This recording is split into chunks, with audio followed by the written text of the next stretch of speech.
Equity share with differential voting rights. இது வந்து நம்ம சிம்பிளாக டிவிஆர்னு சொல்லலாம்.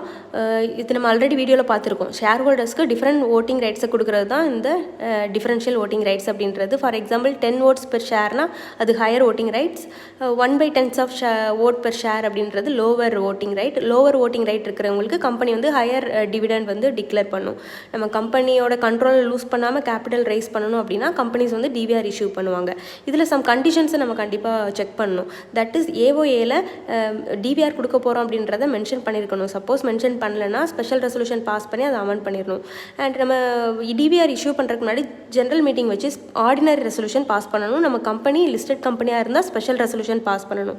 அந்த ஜென்ரல் மீட்டிங்க்கு முன்னாடி ஷேர் ஹோல்டர்ஸ்க்குலாம் நோட்டீஸ் கொடுப்போம்ல, அது கூட நம்ம எக்ஸ்பிளனேட்டரி ஸ்டேட்மெண்ட்டும் சேர்த்து கொடுக்கணும். இந்த எக்ஸ்பிளனேட்டரி ஸ்டேட்மெண்ட்டில் டோட்டல் நம்பர் ஆஃப் ஷேர்ஸ் எவ்வளோ இஷ்யூ பண்ண போகிறோம், அண்ட் அதோட ப்ரைஸ் என்ன ரீசனுக்காக இஷ்யூ பண்ணுறோம், பெர்சன்டேஜ் ஆஃப் ஓட்டிங் ரைட்ஸ் என்ன, இம்பேக்ட் என்ன, எக்ஸிஸ்டிங் ஸ்டேட்டஸ் என்ன, இதெல்லாம் அதில் மென்ஷன் பண்ணியிருக்கணும் அந்த எக்ஸ்பிளனேட்டரி ஸ்டேட்மெண்ட்டில்.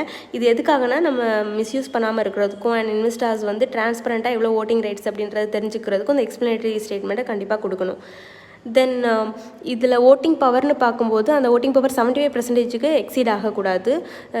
தென் இதை வந்து ஈக்விட்டி ஷேர்ஸை வந்து டிவிஆராக கன்வெர்ட் பண்ண முடியாது. எப்போவும் நம்ம வந்து டிவிஆர் வச்சுருக்கிறவங்களுக்கு நம்ம ஒரு ரிஜிஸ்டர் மெயின்டைன் பண்ணணும். டிவிஆர் வச்சுருக்கிற ஷேர் ஹோல்டர்ஸோட டீட்டெயிலை ரிஜிஸ்டரில் மெயின்டைன்